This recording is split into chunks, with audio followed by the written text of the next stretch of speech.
just, bam, bam, I just want to go. But, you know, my coach is to calm down, patient, you know.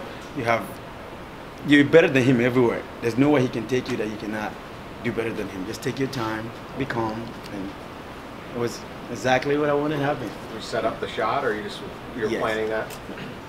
It wasn't something that I planned ahead of time, but I saw the way he was moving his head. My coaches were telling me, you know, just throw straight instead of overhand. So I saw him moving his head this way, so when I threw the jab, I knew he was going to duck that way to avoid my overhand. So that's when I threw the uppercut. And during the fight, I don't know, something strange. I could hear Kamaru in my head. Kamaru Usman saying, be calm and collected. You know, take your time. Because before we were going back there, before we were coming in, I saw him and he was talking to him. So I could hear his voice ringing in my head. So I was like, okay, let me be patient. You know? So when you got 50 on this, do you sit there and watch each fight and just hope it goes to the cards? Oh, yeah. Just I'm like, yeah, take your time. No need to rush, you know. Don't knock anybody out. Just, you know, tap each other to get done. Yeah, so I can get the money.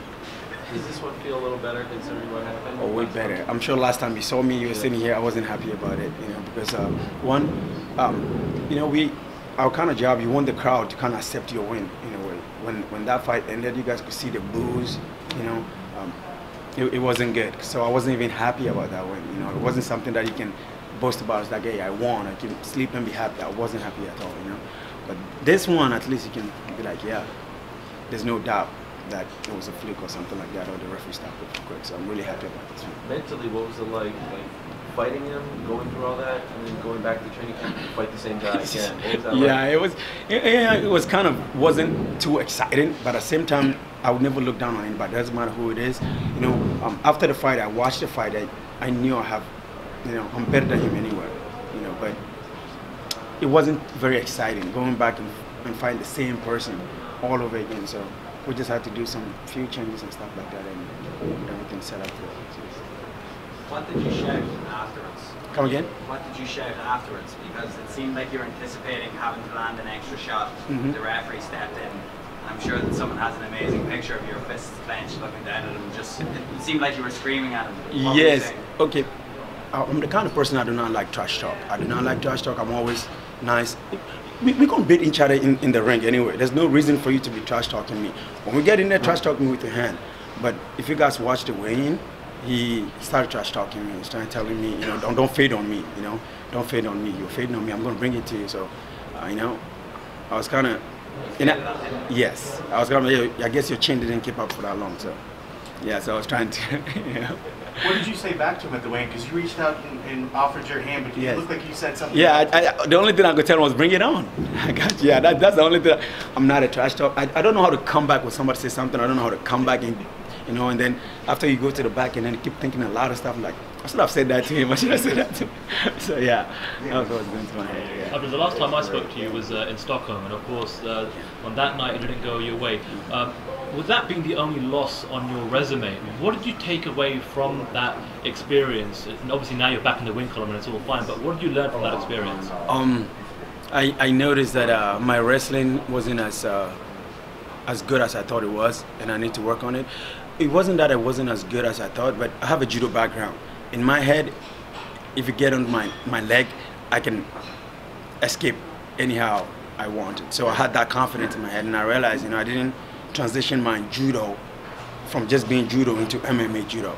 So after that fight, you know, I went back and kind of worked a lot on those kind of spots. So if you fight an opponent like that again down the road, do you think you'll be a lot more comfortable with that situation? It will be a whole different thing. It will be a whole different thing. And the good thing is also, you know, you guys know Kamaru. He's a good wrestler. So anytime I need help and I call on to him, you know, he'll be there to help me in any aspect that I need. And also now, you know, I have you guys know my manager, Ali. He has a lot of wrestlers, and I know Khabib and them. They will also say they will help me anytime I need. So.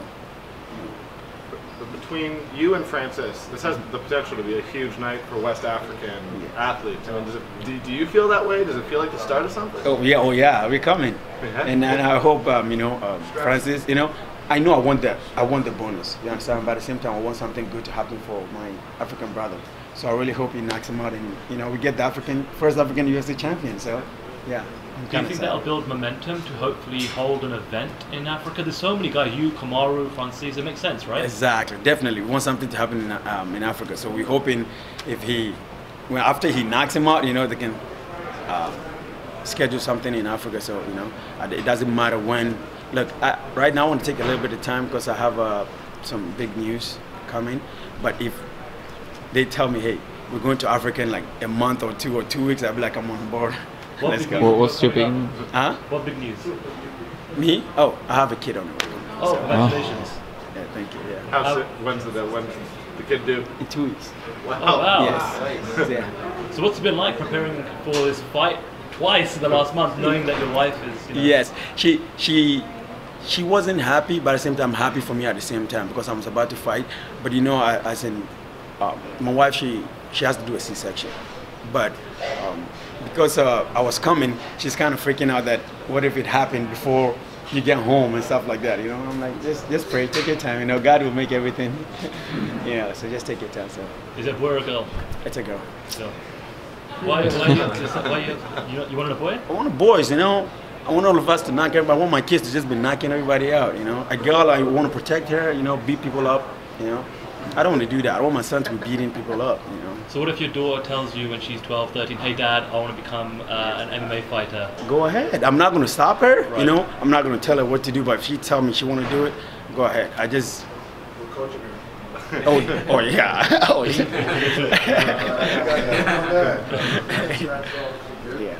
Anyone next? I do not call people out, but if the UFC gives me anybody, I'm down for that. And I really want somebody who can push me up there, you know, in the run. You have a name, not to call them out, but I don't really have a name. I don't have a name. It doesn't matter who they give me. I'm down. I just want somebody that can push me up there, you know. So I don't call people out, but if you call me out, I'm down for it. Has anyone called you out? Not that I know. That's nice. What makes you